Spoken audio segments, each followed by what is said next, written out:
Yeah, so how I ended up going to India. So I was going to this, and now I wanted to go to India after I met this Fijian man.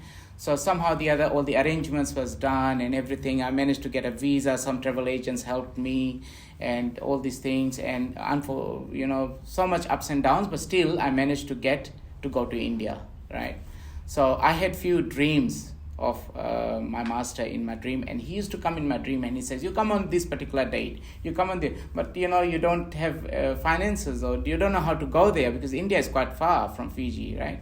And in August, I had to go in August. That was the date was given to me in my dream, that this is the date you come, but unfortunately I couldn't get a visa for India, so I couldn't go on that date. So anyway, 1 week after or 2 weeks after, I got the visa to go, and I took a flight.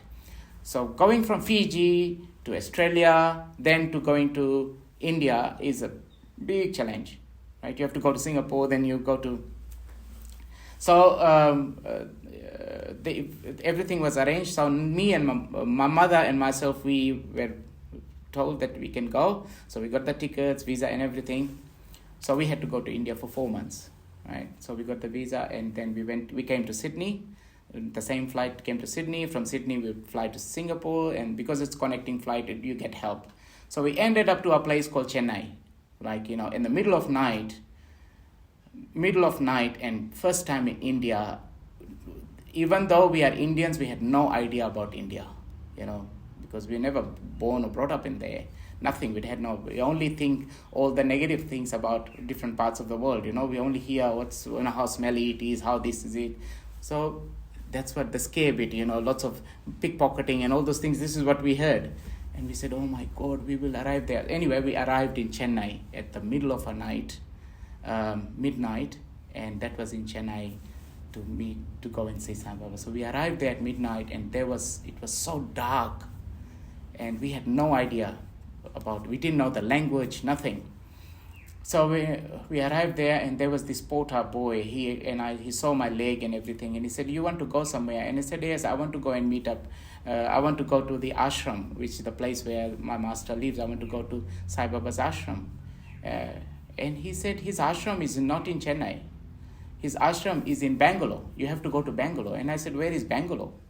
And he said, Bangalore is like our flight from here. You have to go to Bangalore, or you catch a train and all those things. And I said, I have no idea.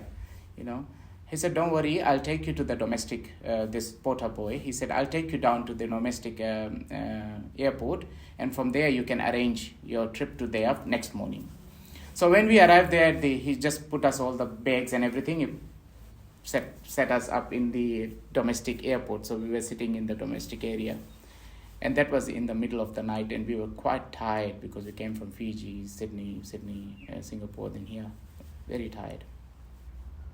So we were sitting down in the lounge, and at about 1 o'clock or 2 or 3 o'clock morning, these two men, they rock up into the domestic area, this, business-like two guys, and they came over. And they saw me with my leg and my mother sitting down there. And then those two boys started talking with us. And that boy said to me, so where are you from? You don't look like you are from here, from India. And I said, yes, we are not from India. I'm from a small country called Fiji. And then they said, oh, Fiji, yeah, we heard a little bit about it, but where is it? And then I told him, and it's a tropical country and this and that. Anyway, that Fijian man said, those boys said, where are you planning to go? And I said, we came here first time, and we went to go to the ashram of Sai Baba. And he said, oh, yeah, Sai Baba's ashram is not here in Chennai. You have to go to Bangalore. And I said, but I don't know how to go there. How can I go from Chennai?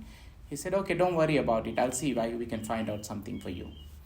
So those boys actually told us, just stay here. Don't move from here. Just stay here. I'll make some arrangements or whatever. I will come and see you in the morning. So at about 4:30, like that, 4:30 or 5 o'clock, they came over, and those two boys came again to see us. So when they came over, they brought 2 tickets, right? And they gave me the ticket, and he said, this is the flight to go to Bangalore, and you can go to the ashram from Bangalore. And I said, but how did you get the ticket? He said, we got the tickets from here, so we just went. But he did take our names, my mother, my name and mom. And he bought 2 tickets. The boys bought 2 tickets for us, and they brought it and gave it to me. And I was so grateful and thankful to them, and I want to offer them some money. He said, no, don't worry about it. We just want to help you. So it was the Leela, it was the divine play, how everything works. And they gave us a ticket, and I said, where are you from? He said, we are business people, we do some carpet business, and we are going to Sri Lanka or something. And he said, we're taking a flight, next flight now at about 6 o'clock or something. So they gave the ticket, they shook hands with us, they, really actually talked with us, and then they left, those two boys. And we don't know who were they. I have got their pictures somewhere, but I don't know, but I don't know who were there, but I think so that was arranged by the master. So they gave us the ticket, we got a flight. At about 7:30, we went, somebody came and picked us up and took us to into the flight, and then we flew from, at 7 or 8 o'clock in the morning, we fly from Chennai to Bangalore. Now we have come to Bangalore, but we had no idea where to go to see the master.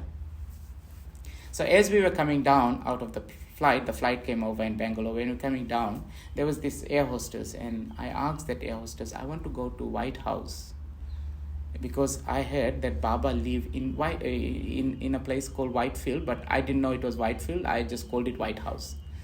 And he used to live in another place called Puttaparthi. So I said to that air hostess, because I forgot the name, I said to her, I would like to go to White House. And she said, White House is not here, it's in USA. And she said, and I said, no, where Sai Baba lives. And she said, oh, sorry, it's not White House, it is called Whitefield. That's where Baba lives. And she said, you want to go there? And I said, yes, we want to go there. He said, oh, you come, I'll take you out to the to the airport outside, and then I'll make some arrangements for you. So she actually helped us to escort outside the air hostess. And there was this, one of Sai Baba's devotee, an American lady. She was there hanging around. And she was asking people if they want any transport to go to the ashram of Baba. So this American lady, she saw us and she said, are you planning going to see Sai Baba's ashram? And I said, yes. She said, come in my taxi. I always come here, so just come in my taxi and I'll drop you down there. So actually that American lady, she took our bags and everything and then put it in her taxi, the Indian taxi, and then she brought us all the way to Whitefield. In front of the ashram, she dropped us over there. She said, this is the ashram in Whitefield. You just take your bags and everything and go in there. And that lady, American lady, said, I'll stay outside and I'll be gone. But I don't know she was a devotee or not devotee, but that's how Baba arranged it and brought us to the ashram.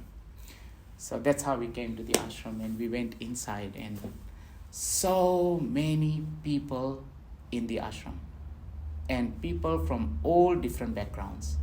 There were Indians, Westerners, Chinese, Asians, Singaporean, people from UK, all the parts of the world. And I was just mesmerized seeing so many Westerners there in that particular ashram.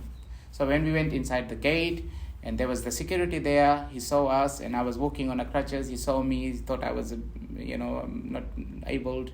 He helped us. He said, bring all your bags. He put it in the office, and then it was about 12 o'clock by the time we reached there. He said, make sure you go and have some lunch, and then after that you come inside and we'll give you accommodation. So we didn't know, no idea where to go. So me, my mom and myself, we went to the ashram. And in Sai Baba's ashram, one thing which is very important is to practice over there is about segregation. No man and woman can mix around.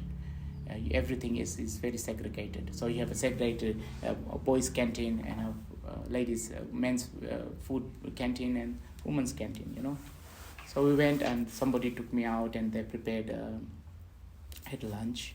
And then I met my mother. We went to the accommodation office.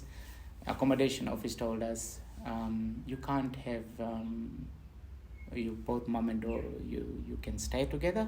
You will have to stay in a dormitory with the boys, and the mother has to stay with the ladies. So they gave us a dorm. We got the accommodation there. Cut the story short, that afternoon we had the first darshan of Baba. So we left our bags and everything, and we went and sat into a big hall, a huge hall, where all the men sit one side and the ladies sit one side. So I was escorted by one of the sevadals, we call it, the securities. They took me out and put me onto a bench in the back of where all the men were sitting. So I was sitting down there, and at about 4 o'clock in the afternoon, they started to sing these bhajans, we call it, this singing, chanting of different songs. and these bhajans had started, and Baba was seen nowhere at that time. It's all only peoples everywhere.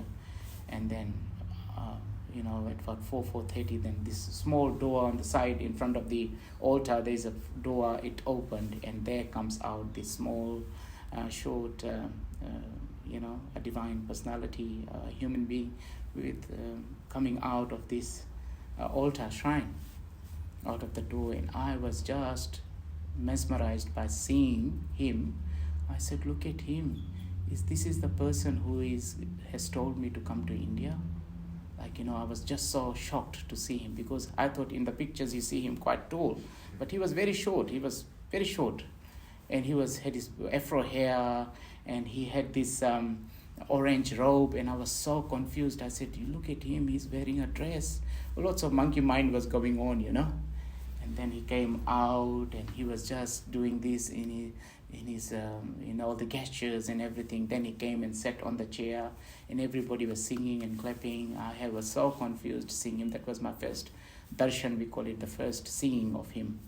So I saw him, and I was so overwhelmed by seeing him. And I said, definitely he will come and see me tomorrow, because he's called me all the way from Fiji. Next morning, we went and we got our room. We stayed in a room. Next morning, we came again for darshan. I sat down in the darshan. And I thought he will come and see me, because out of thousands of people, he has called me. So definitely he will come and see me, because he knows me very well.